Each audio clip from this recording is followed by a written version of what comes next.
When Halo Infinite launched in December 2021, I, like many others at the time, was super excited for the potential return to glory of what is my favorite video game series. That didn't pan out.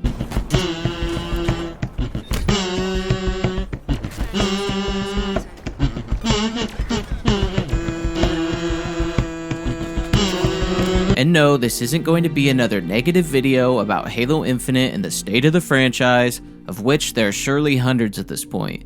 Instead, I want to talk about what I think turned out to be one of the game's best features, one that has provided me with unforeseen benefits, though perhaps not for the reason the developers intended.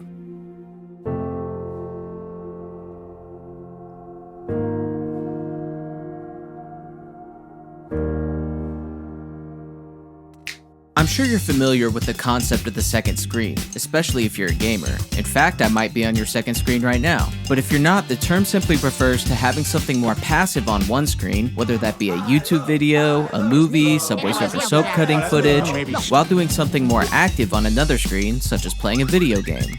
I've been engaging in this type of activity for a long time. I remember even like a decade ago, I would listen to podcasts on my phone while leveling up my Borderlands 2 character. For many of us, our phones are a constant second screen, regardless of what we're doing. Usually, a video game requires the bulk of our attention to be played successfully, while the second screen is relegated to something that can be tuned into or out of easily, as in my Borderlands 2 podcast example.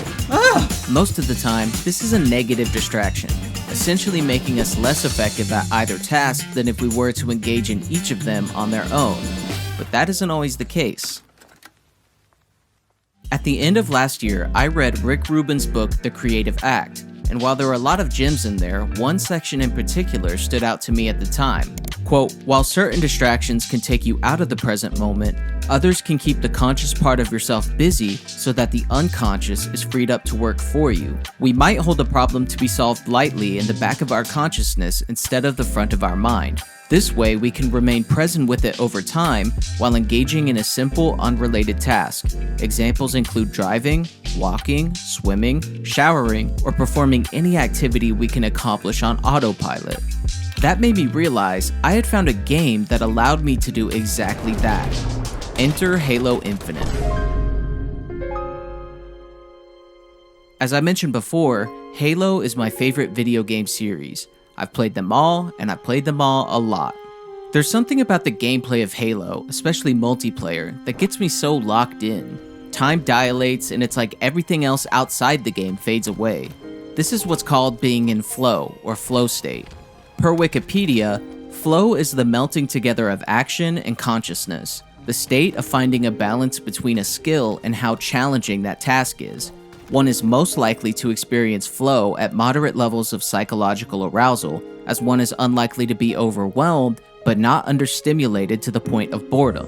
An element that contributes to this flow is muscle memory. Not only have I been playing the franchise for around 20 years, but I've been using the same controller button configuration across almost every game, which is even easier to do now with the Master Chief Collection. Because of that, I've developed muscle memory that allows me to play without having to devote as much brain power to the specific inputs I need to make, and also low-key makes it harder to learn to play other shooting games. Now these two factors, flow state and muscle memory, on their own are not enough to create a good distraction, because there's one thing that pulls attention more than anything else: stakes. No, not that kind. This kind. Another concept discussed in the Creative Act is Shoshin, which means beginner's mind. When we first begin any skillful activity, be that a game, instrument, sport, etc., we lack preconceptions about the right way to do things and approach both technique and outcome with a more open attitude.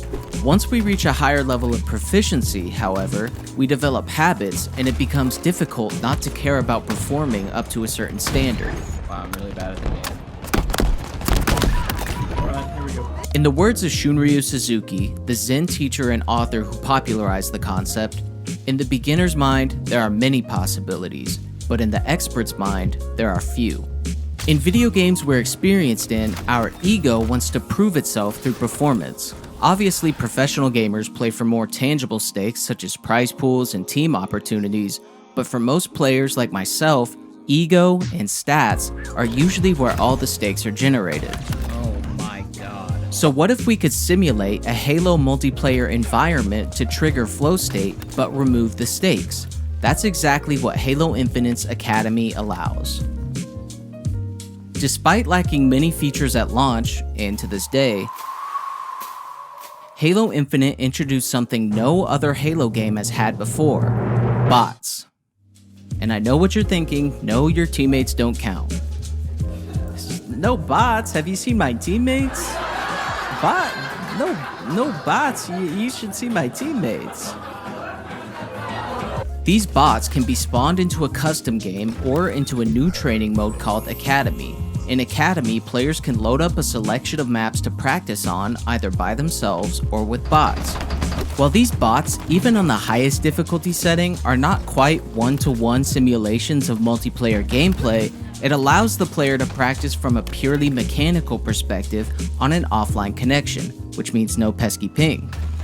At first, I would hop into Academy to warm up before a multiplayer session, but after a few months of playing the game, I found myself in Academy more and more. Sometimes when I wanted to just click buttons on a second screen without any competition, but also when I needed to think about something.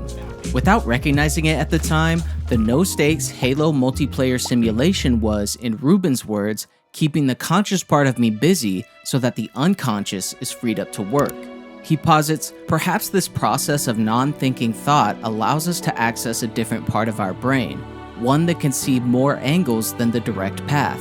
By unfocusing my brain while engaging in this familiar activity, I've been able to work through creative roadblocks, have multiple tough conversations over the phone, and actively listen to new music, among other things.